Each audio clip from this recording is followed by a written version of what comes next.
सर्व ओबीसी संघटनाने आजच्या या आरक्षण यात्रेचं स्वागत केलं। मी त्यांचं सगळ्यांचा असणारा जाहीर आभार या ठिकाणी मानतो। मंचकावरती उपस्थित सर्व वक्ते, उपस्थित बंधूंनो आणि भगिनींनो,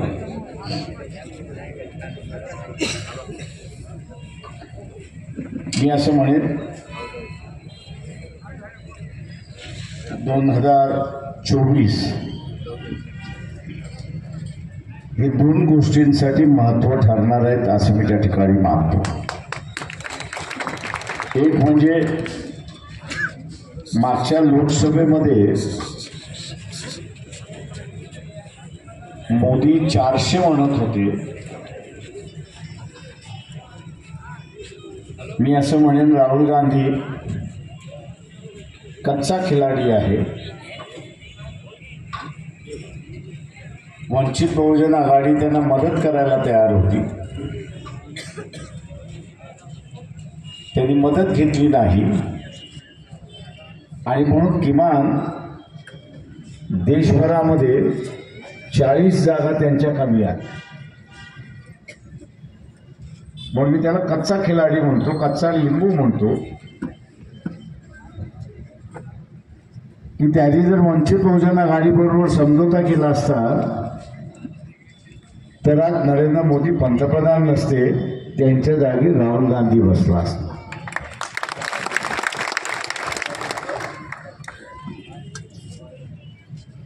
संविधान वाचलं, 400 पार आम्ही बदलून नारा संपला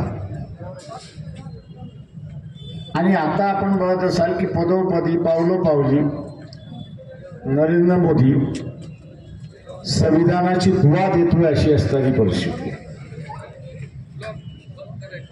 झटका कसा असतो हा त्याच्या लक्षात आला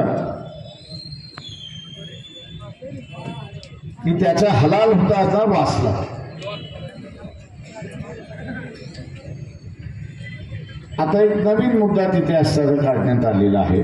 संविधानातलाच एक भाग आहे तो आरक्षणाचा भाग।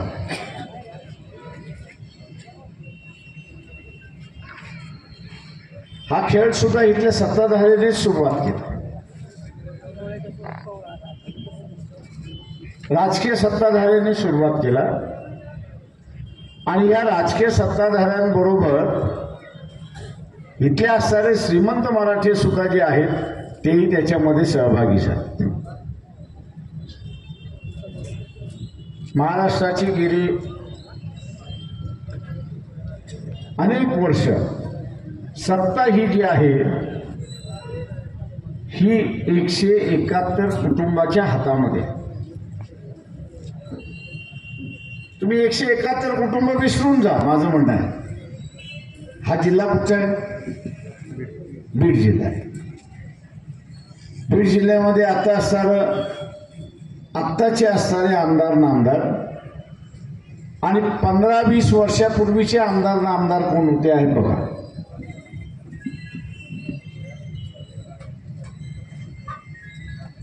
तर हे तुम्हाला घराण्यांमधूनच दिसतील, सामान्य माणसांमधून तुम्हाला दिसणारच नाही। आणि अशा प्रत्येक जिल्ह्यांमध्ये काही कुटुंबाने ही सत्ता आपल्या ताब्यामध्ये ठेवली आणि त्यांना असं वाटतंय की आरक्षणाच्या माध्यमातून आपल्याला आता असणारं नवं चॅलेंज उभं राहायला, एक नवं चॅलेंज उभं राहायला लागले, ते आपण असताना मोडलं पाहिजे। आणि ते मोडायचं असेल एकतर ते आरक्षण, इंग्रजी शब्द जो डायल्यूट आपण म्हणतो, पातळ, ते डायल्यूट करून टाका, म्हणजे कोणाच्याच हाताला लागणार नाही। आणि दुसऱ्या बाजूस ते जर रद्द करता आलं तर तेही रद्द करा। दोन्ही बाजूने खेळ चालला। आणि या दोन्ही बाजूने खेळ चालत असताना या देशामध्ये जो विकलांग झालेला समूह आहे, 70 वर्षाच्या राजवटीमध्ये जो विकलांग झालेला समूह आहे त्या समूहाला वापरल्या जातं हे लक्षात घ्या. जाणीवपूर्वक किती असणारं वंचित बहुजन आघाडीवरती आरोप केला जातोय की आम्ही आमची परिस्थिती बदलली, आमची भूमिका बदलली. आम्ही आमची भूमिका बदललेली नाही हे लक्षात घ्या. आम्ही आमची भूमिका बदलली नाही. लोकसभेच्या अगोदर आहे आणि लोकसभेच्या नंतर आहे. आमची जी भूमिका आहे की ओबीसीचं आरक्षण हे ओबीसीलाच असलं पाहिजे, त्याच्यामध्ये अजून कोणाचा अंतर्भाव होता कामा नये. जरांगे पाटील जी मागणी मान्य करतायत ही आम्हाला अमान्य आहे.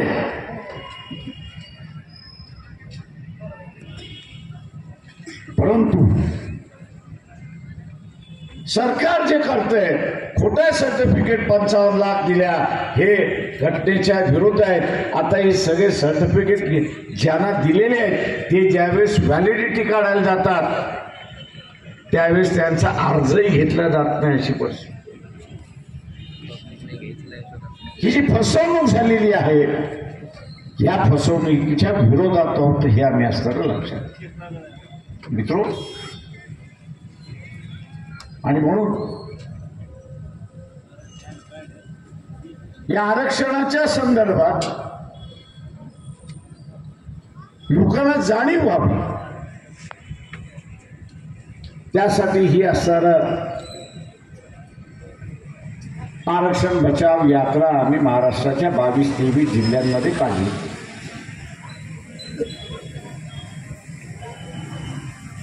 22-23 जिल्ह्यांमध्ये काढलेली आहे. इथल्या सगळ्या गरीब मराठ्यांना आम्ही असं सांगतो, जरांगे पाटील यांना भेटून मी सांगितलं होतं तुमचे विरोधक ओबीसी नाही हे लक्षात घ्या.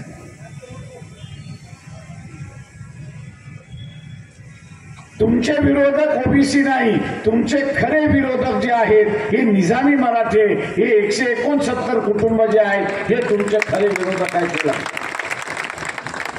ज्या दिवशी तुम्ही त्यांच्याशी लढाल त्या दिवशी तुमची असणारी सुटका होणार. त्या दिवशी तुमची सुटका होणार. मागच्या अनेक वर्षामध्ये इथली आमदारकी असेल, खासदारकी असेल,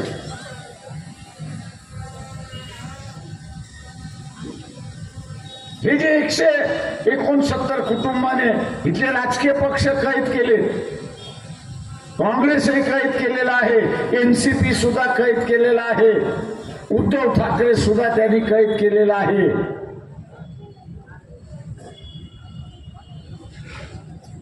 त्यांनी कुटुंबाच्या बाहेर उमेदवारी देऊ दिली का? मागचं कशात जायचं? या लोकसभेमध्ये 31 जे कुणबी मराठा उमेदवार उभे आलेले आहेत, निवडून आलेले आहेत. सोशल मीडियावरती ते एकमेकांचे नातेवाईक कसे आहेत याची पुरी कुंडली आली, पूर्ण कुंडली आली होती की हे जे 31 आहेत हे एकमेकांचे नातेवाईक आहेत. आणि म्हणून आम्ही असताना वारंवार जरांगे पाटील यांना असताना म्हणतोय, आपण जी घोषणा केलेली आहे 288 जागा लढवण्याची ती अंमलात आणा आणि गरीब मराठ्याला जे आहे ते उमेदवारी देऊन एकदा तुम्ही मोकळे व्हा. त्यांना हे पक्ष देतच ते, उमेदवारी दिली नाही ती निवडून कुठे येणार?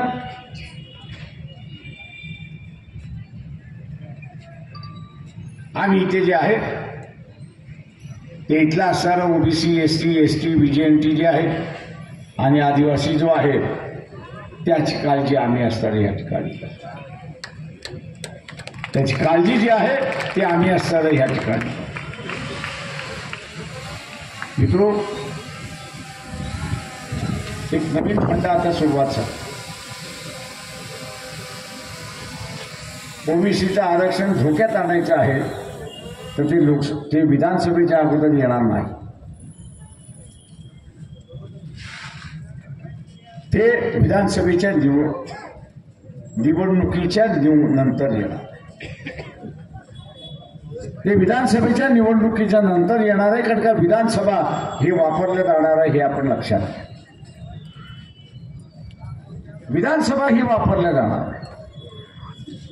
शरद पवार काय म्हणाले, 225 समाजाचे आमदार आणायचे. त्यांनी महाविकास आघाडी म्हटली असती तर आपण समजू शकलो असतो की पक्षाचे समाजाचे आणायचे म्हणजे रस्ता मोकळा झाला.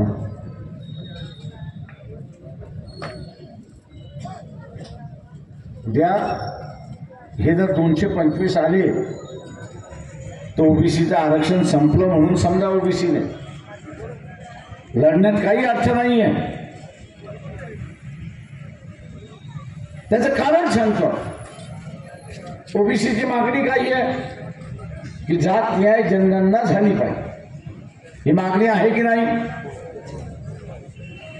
याच मागणीचा वापर केला, याच मागणीचा वापर केला जाईल. नवीन सभागृह जे येईल त्या नव्या सभागृहामध्ये ठराव मंजूर केला जाईल की ओबीसीची जात गणना झाली पाहिजे. आणि त्यासाठी एवढं बजेट त्या ठिकाणी ठेवण्यात आलं. त्यासाठी एवढं बजेट त्या ठिकाणी ठेवण्यात आलेलं आहे. आणि त्याच्याच बरोबर दुसरा ठराव होईल आणि तो म्हणजे जात गणनेची आकडेवारी जोपर्यंत येत नाही, जात गणनेची आकडेवारी जोपर्यंत येत नाही तोपर्यंत ओबीसीच्या आरक्षणाला स्थगित, तोपर्यंत ओबीसीच्या आरक्षण स्थगित करण्यात आलेलं आहे. मला अनेक ओबीसीचे महाभाग म्हणतात, साहेब कोर्ट मोकळा आहे. मी त्याला म्हटलं, सामाजिक लढ्यासाठी कोर्ट हे उपयोगी नाही.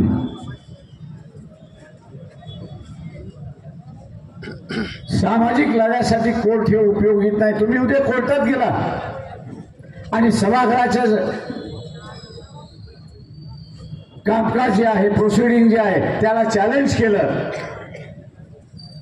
तर कोर्ट तुम्हाला सारा सांगणार आहे की बाबा रे, तुम्ही सुपू सोरेन, एका काळचा झारखंडचा माजी मुख्यमंत्री, त्याची केस तुम्ही वाचलेली आहे. सुप्रीम कोर्टामध्ये सुपू सोरेनची केस गेली. त्याला 30 लाख किंवा त्याच्यापेक्षा जास्ती दिले असेल नरसिंहरावने मतदान करण्यासाठी. कोर्टाने सीबीआय नेमली, सीबीआयने इन्क्वायरी केली. 6 महिन्यामध्ये अहवाल दिला की सुब्रू सोरेनला पैसे मिळाले, त्यांनी उचलले, बँकेमध्ये टाकले आणि मतदान जे आहे ते काँग्रेसच्या बाजूने केले. रेकॉर्ड आला सगळा. सुप्रीम कोर्टाने तो रेकॉर्ड मान्य केला, ग्राह्य केला. पण सुप्रीम कोर्ट म्हटलं की आम्ही काहीच कारवाई करू शकत नाही. भ्रष्टाचार झालाय तर होय झालाय, पण आमचे हात बांधलेले आहेत. आम्ही तिथे असणारा काहीच कारवाई करू शकत नाही. याचं कारण संविधानाने सांगितलंय की सभागृहामध्ये चाललेला कारभार याच्यामध्ये कोर्ट इंटरफिअर करू शकत नाही.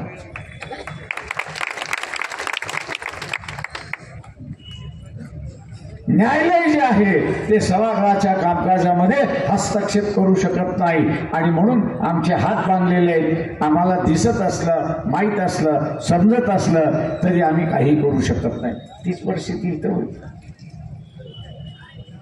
तीच परिस्थिती इथं होईल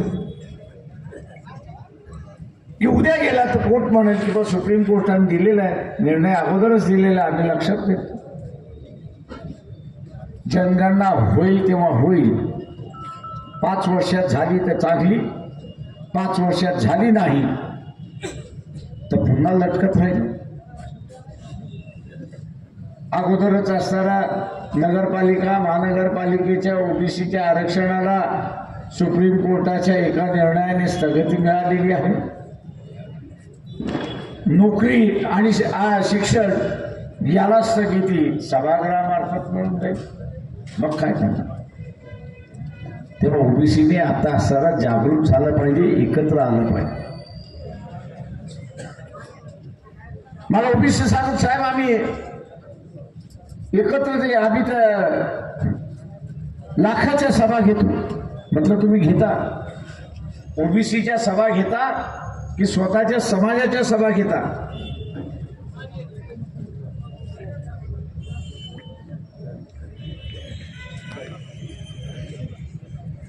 तुम्ही सभा घेता त्या ओबीसीच्या सभा घेता की समाजाच्या सभा घेता? समाजाच्या सभा आम्ही घेतो. मी सगळ्यात चांगलं उदाहरण देईल. धनगर समाजाच्या असणाऱ्या पंढरपूरचं असणारं अधिवेशन, धनगर समाजाने असणारं पंढरपूरला अधिवेशन बोलवलं. 5 लाखाच्या वरती धनगर समाज उपस्थित राहिला. अटल बिहारी वाजपेयीला त्यांनी असणारं निमंत्रण केलं. अटल बिहारी वाजपेयी आले, भाषण झालं. 2 महिन्यानंतर लोकसभेच्या निवडणुका झाल्या. लोकसभेच्या निवडणुकीमध्ये एकही धनगर समाजाला लोकसभेची उमेदवारी मिळाली नाही. एकही उमेदवारी मिळाली नाही. अनेक धनगर कार्यकर्ते माझ्याकडे बोंबलत आले, सर आम्ही असं एवढं केलं, एवढं झालं, पण आम्हाला उमेदवारी नाही. बीजेपीने आम्हाला उमेदवारी दिली नाही. मी त्यांना म्हटलं की तुम्ही ताकद दाखवली, तुम्ही मतदारसंघाची ताकद दाखवली की तुम्ही महाराष्ट्राची ताकद दाखवली. तुम्ही महाराष्ट्राची ताकद दाखवली. ती महाराष्ट्राची ताकद जेव्हा मतदारसंघामध्ये येते त्यावेळेस विधानसभेच्या मतदारसंघामध्ये 30, 35, 40 हजारापर्यंत आहे.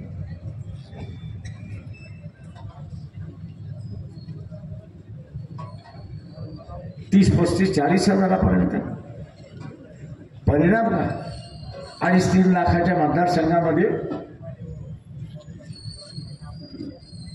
तुम्ही विचार केला. मी आजही असणारं ओबीसी समूहाला आवाहन करतो की माळ्यांनी माळ्याचं अधिवेशन घेतलं, धनगरांचं केलं, वंजाऱ्यांनी केलं, किंवा इथे असणारा कायकाड्यांनी केलं, अमुक्याने केलं, तमुक्याने केलं. हे तुमचे समाजाचे अधिवेशन. तुम्ही समाजाची जाणीव करून दिली, समाजाची ताकद तुम्ही असताना दाखवून दिली आहे. ती समाजाची ताकद आहे, ती राजकीय ताकद नाही, हे आपण लक्षात घ्या.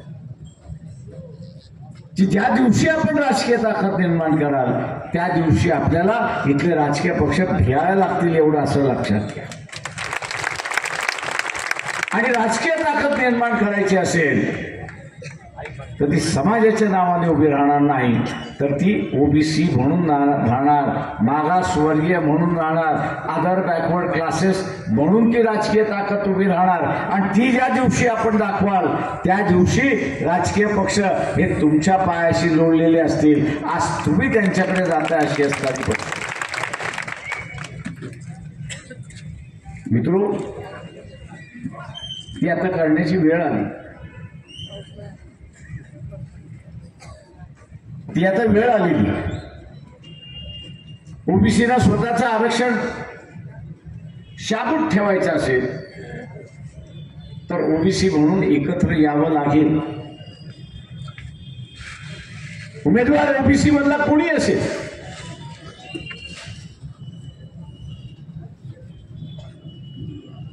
कोणी असेल, तुम्हाला ठरवावं लागणार आहे की माझं मत ओबीसीला, माझं मत आरक्षण. महाराष्ट्रवादी एससी असेल, एसटी असेल त्याला असणार माझं मत, ओबीसी असेल त्याला माझं मत. उद्याच्या विधानसभेत उद्याच्या विधानसभेवर किमान 100 आमदार जे आहेत ते ओबीसीचे आले पाहिजे, ते लक्षात घ्या.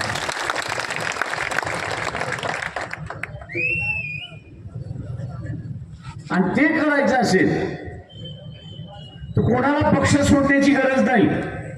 जो काँग्रेसवाला आहे त्यांनी काँग्रेसमध्ये राहावं, तो बीजेपी आहे तो बीजेपी मध्ये राहावं, जो उद्धव ठाकरेच्या सेनेमध्ये आहे त्यांनी उद्धव ठाकरेच्या सेनेमध्ये राहावं. त्याला पक्ष सोडण्याची गरज नाही. फक्त त्यांनी त्याच्याबरोबर एक जबाबदारी घेतली. भारतीय जनता पक्षामध्ये असेल तर भारतीय जनता पक्षाबरोबर तो असला पाहिजे. त्यांनी एक जबाबदारी घेतली पाहिजे, ती म्हणजे मी माझ्या पक्षामध्ये भांडण करणार म्हणजे करणारच. आणि कशासाठी भांडण करणार तर मला तिकीट मिळावं म्हणून नाही. व्यक्तिगत भांडणाचं मी सांगत नाहीये, पण उद्याच्या समझोत्यामध्ये असं धरून चाला की भारतीय जनता पक्षाला 100 जागा त्यांच्या वाट्याला आल्या, 100 जागा त्यांच्या वाट्याला आलं तर तुमचं भांडण हे पाहिजे. भांडण आपण असताना हे केलं पाहिजे की 50% जागा या ओबीसीच्या वाट्याला गेल्याच पाहिजे. हे भांडण आपण त्या ठिकाणी केलं. पक्ष सोडून उपयोगात नाही. पक्षामध्ये परिवर्तन करणं गरजेचं आहे. पक्षामध्ये परिवर्तन करणं गरजेचं आहे आणि त्याच्यासाठी आपण भांडलं पाहिजे, हे लक्षात घ्या. आता या पक्षाच्या भांडणाला ताकद द्यायची असेल तर मी असं म्हणेन की ही जी आम्ही आरक्षण बचाव यात्रा काढलेली आहे तिची सांगता 7 ऑगस्टला औरंगाबादमध्ये आम्ही करतो. 7 ऑगस्टला मी औरंगाबादमध्ये करतोय. 7 ऑगस्टचं महत्व काय आहे?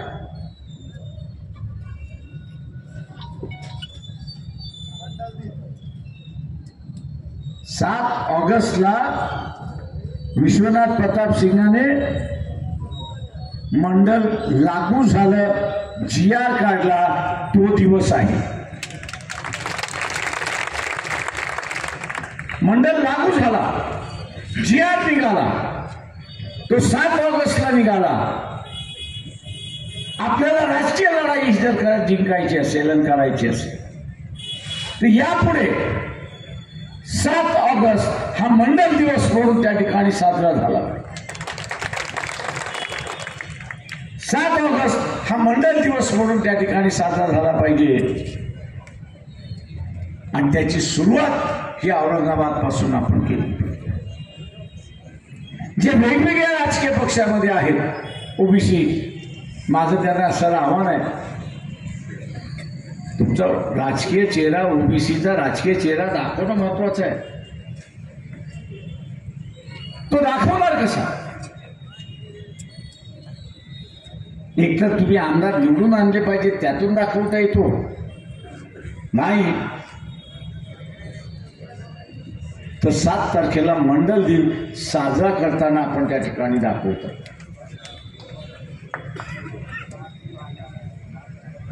आमदारकीच्या निवडणुकानंतर आहे. तुम्हाला आपल्या पक्षामध्ये भांडायचे, आपल्या पक्षामध्ये लढायचंय. ते लढत असताना आपल्यालाच विचारते तुम्हाला तिकीट का आम्ही द्यायचं? तुम्ही तर माळी आहात, तुमच्याबरोबर धनगर नाही, वंजारी नाही, अमुक नाही, तमुक नाही, घिसाडी नाही, कोणीच नाही, मग तुम्हाला कशाला मिळतं? आणि म्हणून म्हटलं की समाजाचे मेळावे हे वेगळे आहेत आणि ओबीसीचा मेळावा हा वेगळा आहे. 7 ऑगस्टला इथला वेगवेगळा ओबीसी समूह आहे. यादी स्वतःच्या समाजाचे बॅनर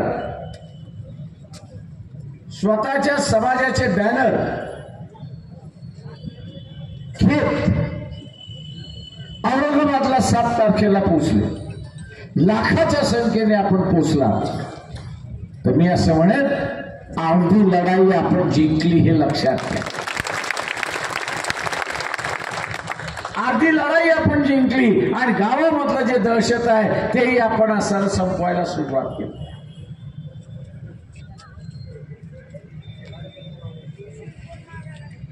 राजकीय पक्षाला आपण असताना त्याच्यातून भीती निर्माण केली. 7 ऑगस्टच्या लाखाच्या ओबीसीच्या असणाऱ्या रॅलीने इतर राजकीय पक्षांमध्ये धडकी भरवलेली असेल की आपण जर ओबीसीला उमेदवारी दिली नाही तर आपल्याला मत मिळणार नाही याची खात्री त्याला असताना होणार आहे. कारण आताच चर्चा सुरुवात झाली आहे की मराठा ओबीसीला मतदान देणार नाही आणि ओबीसी मराठ्याला मतदान देणार नाही. काँग्रेस आणि एनसीपी हे मराठ्यांचे पक्ष आहेत हा स्टॅम्प लागला अशी असणारी परिस्थिती. काँग्रेस आणि एनसीपी मराठ्यांचा पक्ष आहे, श्रीमंत मराठ्यांचा पक्ष आहे हा स्टॅम्प लागलेला आहे. आणि दुसऱ्या बाजूला उद्धव ठाकरे आणि देवेंद्र फडणवीस हे कायस्थ ब्राह्मणांचे आहेत हेही आपल्याला त्या ठिकाणी माहिती आहे. आणि म्हणून भूमिका घेण्याच्या ऐवजी उद्धव ठाकरेंनी ओबीसीना सल्ला दिला की तुम्ही नरेंद्र मोदींकडे जा, जागा वाढवून घ्या. जागा वाढवून घेतल्या की आपल्याला मराठ्यांना सुद्धा आरक्षण त्या ठिकाणी देता येईल.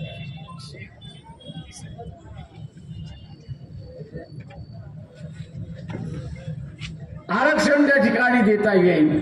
आणि मुळात भांडण आहे की मराठा समाज म्हणतोय की मला ओबीसीतून आरक्षण द्या आणि ओबीसी म्हणतोय की मी मराठ्यांना घ्यायला तयार नाही.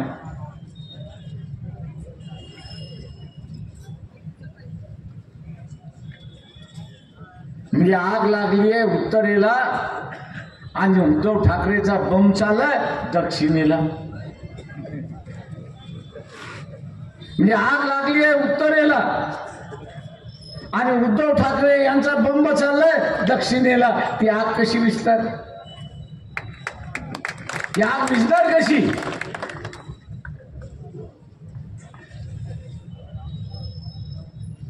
शरद पवार आपण असं पाहिलं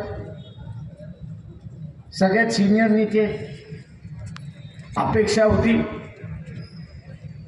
की हे वातावरण शांत करतील पण शांत करण्याच्या ऐवजी त्यांनी घासलेटच टाकून दिलं, डिझेल टाकून दिलं, पेट्रोल टाकून. काय म्हणाले की महाराष्ट्राचा मणिपूर होण्याची शक्यता आहे. आणि मग तिसरा आपल्याला थांबवायचं आहे की मणिपूर होऊ द्यायचं नाही. राजकीय भांडण हे राजकीय भांडण राहिलं पाहिजे, ते सामाजिक भांडण होता कामा नये.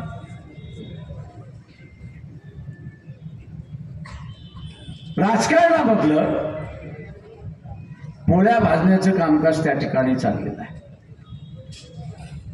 आणि म्हणून माझं आव्हान आपल्या सर्व ओबीसीला आहे की हा लढा आपल्याला मिळून या ठिकाणी लढावा. हा मिळून लढावा लागेल. आणि या राजकीय पक्षांना जे उलटे आहेत त्यांना सुलट आपल्याला करावं लागेल. डोक्यावरती जे आहेत ते डोक्यावर न राहता ते पायावरती उभे राहतील ही बघण्याची आपली जबाबदारी आहे.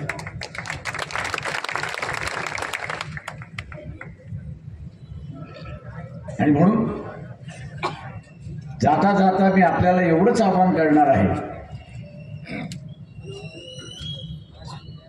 की अनेक जण म्हणतात की जायचं कसं, अनेक जण म्हणतात जायचं कसं, तर मी त्यांना म्हणतो की पक्षाच्या इतर पक्षांचं निमंत्रण येतं त्यावेळेस तुम्ही यावं म्हणून ते सगळ्या सोयी करा. काका लग्न त्यांचं आहे, लग्न त्यांचं आहे, लोक आली पाहिजेत त्या लग्नाला म्हणून ते सोयी आणि सवलती देतात. इथं लग्न कोणाचं आहे? इथं लग्न कोणाचं आहे? कोणाचं लग्न आहे? ओबीसीचं लग्न आहे. आपलं लग्न आहे, तेव्हा आपल्या लग्नाला आपणच गेलं पाहिजे, दुसरं कोणी येणार नाही. आणि दुसरं तुम्हाला जाण्यासाठी सोयी सुद्धा देणार नाही, एवढं लक्षात घ्या.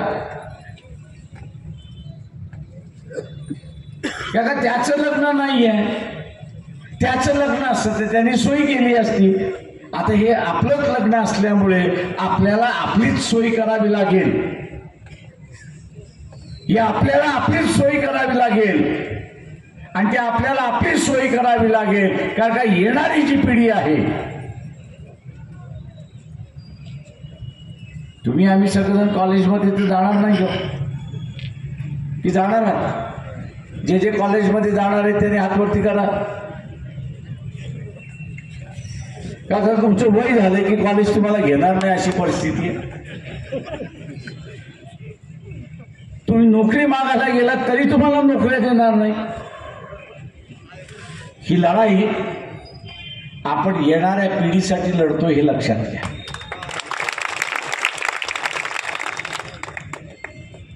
आपल्यासाठी अगोदरची पिढी लढली, त्यांनी मिळवलं. आपली जबाबदारी आहे टिकवणं, ही आपली जबाबदारी आहे. शाबूत ठेवणं ही आपली जबाबदारी आहे.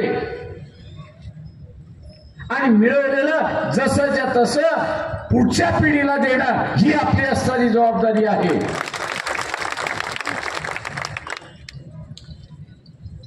आणि म्हणून येणाऱ्या पिढीला शाबूत ठेवण्यात, येणारी पिढी मान सन्मानाने आज आपण जगलो त्याच पद्धतीने ती जगली पाहिजे. यासाठी आपण सर्वांनी 7 ऑगस्टला औरंगाबादला पोहोचून आपली राजकीय ताकद दाखवून द्या. आणि आम्ही यापुढे मंडल 7 ऑगस्ट मंडल दिवस साजरा करू, हा ऐलान करू, उपस्थित राहून ऐलान करू. एवढं बोलतो आणि आपली सगळ्यांची रजा घेतो.